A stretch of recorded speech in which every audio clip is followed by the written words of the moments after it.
Hey guys, this is just a short video I wanted to do because, ooh, there's some lag. Hang on. There's about a quarter second of lag in this since the OS updated. Anyway, I wanted to show you guys something that I got. This thing is almost as old as I am. I found it at a Goodwill and I picked it up for $2. The Texas Instruments T1250. This calculator was manufactured circa 1975. In fact, that was the release year, was 1975. Excuse me, nose itching. Got all the windows back there open, so it's clearing out the house, but making my nose itch a little. It is so very nice and cool today, and I know it's going to be cool tonight. They're saying a low of 54 by morning. But back to what I was saying, I got this thing. This is cool. When I got this, let me get it here. It had the original manual to it in reasonable condition. I was able to page through this manual. It's not even yellowed.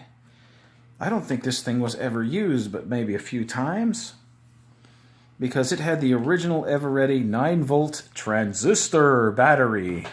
Probably the first battery it ever had put in it. But you know, that old battery, if that's the case, that thing sat in there for over 40 years and did not slime. How's that for the integrity of things of yesteryear? Anyway, this is the calculator, and I put a fresh battery in it, and it fires up, and it does calculations. I've run this through a whole lot of different mathematical operations. Nothing wrong with the integrated circuits. Nothing wrong with the memory. It's very basic. It's add, subtract, multiply, divide, and percent is what you get there.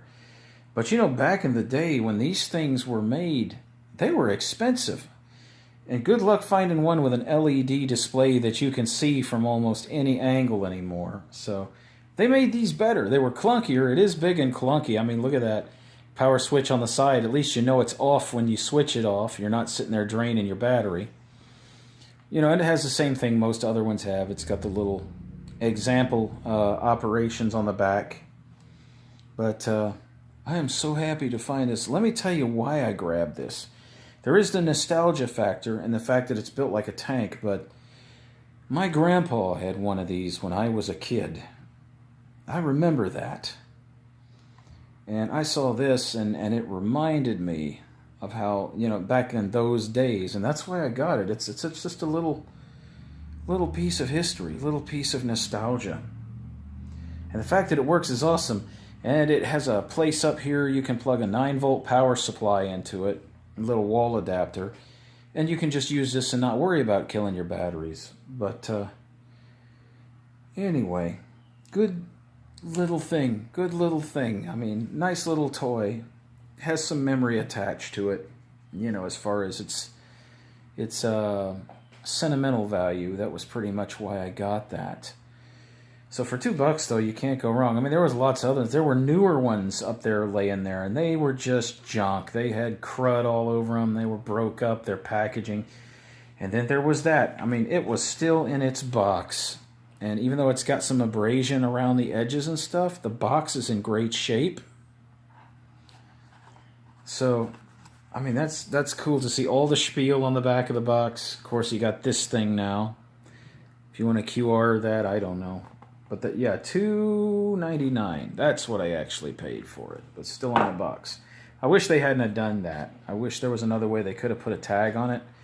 But I'd rather have the tag on the box than on the machine, because those Goodwill tags, when you go to peel them off, man, what a mess they make. So anyway, I just thought I would show you guys that. Just a little something I found today. And I hope you guys are having as good an evening as we are here. I can't wait for this later on tonight. Tomorrow I may go camping. It's going to be like, I think, 57 tomorrow morning. Not this morning coming, but, you know, tomorrow and then the morning after. The morning after will be, I think, 57 or something like that. I'm going to take my sleeping bag and my backpack and my tent, and I might just go up and camp on the mountain. As they call it here, the mountain. It's actually like an uber hill. But it's like 200 feet above the town, and it's basically untouched. There's been no construction on it. There's just a road making a loop up there. And I've told you all about that numerous times. It's where I go to test all my camping gear. I get to test one of my sleeping bags. Now that's going to be an awesome trip. And maybe I can talk my other half into going up there with me. We'll have a nice camping night. And in that case, I'll be pulling stuff up on the wagon so we have chairs and other items, you know. Let's make a good little trip of it, you know. But anyway, I will let y'all go. And y'all have a good day and enjoy this cool weather. I'm surprised there's not hardly any people. I went out to the front. There's hardly anybody out there. Anybody out there. But usually, it used to be, when we had weather like this, you'd see the kids out playing and parents riding bikes or adults and people jogging. But everybody's kind of holed up in their houses. Man, this is too good a day. I'm going outside after I finish this video.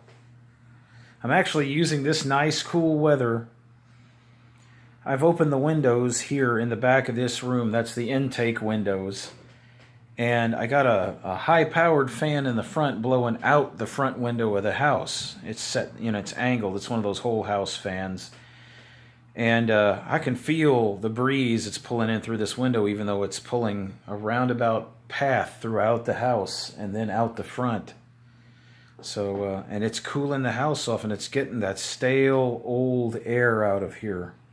And if you've ever lived in a quasi-tight house or a house with many people in it, yeah, you know the smell. You know it, and hopefully this is venting it out. It's much nicer in here where the air is coming in.